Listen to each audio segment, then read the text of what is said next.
из 160 стран.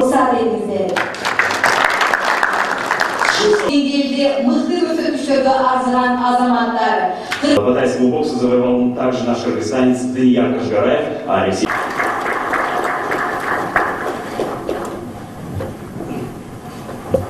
Куда болса сіздерді көріп, біздің жаштар башқача чоңойт. Иногда бывает, что не веришь, но ты должен себя перебороть в победе, и своей вере мы добились.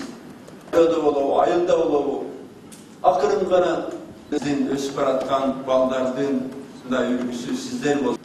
Какое-то новое пришло в нашу страну. Через полгода была революция. Египет. И смотрите, что...